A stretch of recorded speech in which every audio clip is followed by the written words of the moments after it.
was piled like pickup sticks, 30 feet high, in Quesnel Lake.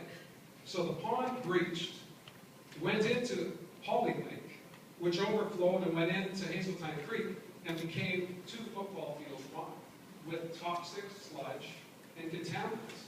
But Hazeltine Creek was a coho spawning stream. No coho will ever go back to Hazeltine Creek. The sockeye run this year, and Ben will be able to attest to this, because of his work to ensure that the Cohen Commission was put in place to ensure that we understand what the Fraser means to people who are swimming in the iconic salmon and carrying it back and forth from year to year to year to year. The best sockeye run we've had in 4 years is now making its way into Quesnel Lake to meet head-on with arsenic and cadmium and a whole host of other toxins that have been released from this facility because of deregulation. So on my birthday, I was in Likely, in a little tiny town just to the east of Williams Lake, and there was Christy, miserable as a March hare, and I was delighted that I was able to wreck her holiday. I had gone up the day before to talk to people. I like people. I want to hear from people. I respect people. I believe that people have to be the foundation of our politics. It was no problem for me to divert from what I was doing to go and see the people at the epicenter of the largest environmental catastrophe of BC history. And the Premier, well, no, it's just a little bit of sand and water was the first reaction from the minister responsible.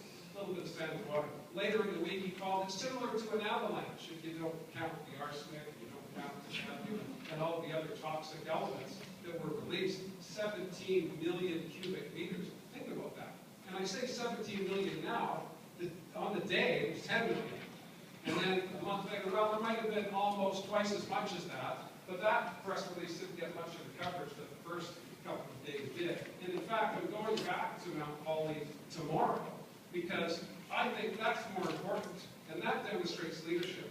Going back to India to sell liquefied natural gas may well be important to the Premier, but to me and to New Democrats, going back to Mount Holly and saying, you've had 6 weeks, why is it that this wood is still stacked 30 meters high, and why is it that there's still 2 football fields of toxic sludge here just before the snows come to the Caribou, and more of these toxins are released down into what used to be the pristine Quesnel Lake.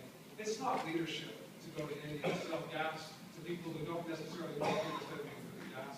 It's leadership to represent people. That's what New Democrats have always done. That's what Donnelly will do after May 15th. And that's what New Democrats will do in 2017 when you help us elect a government that cares about you.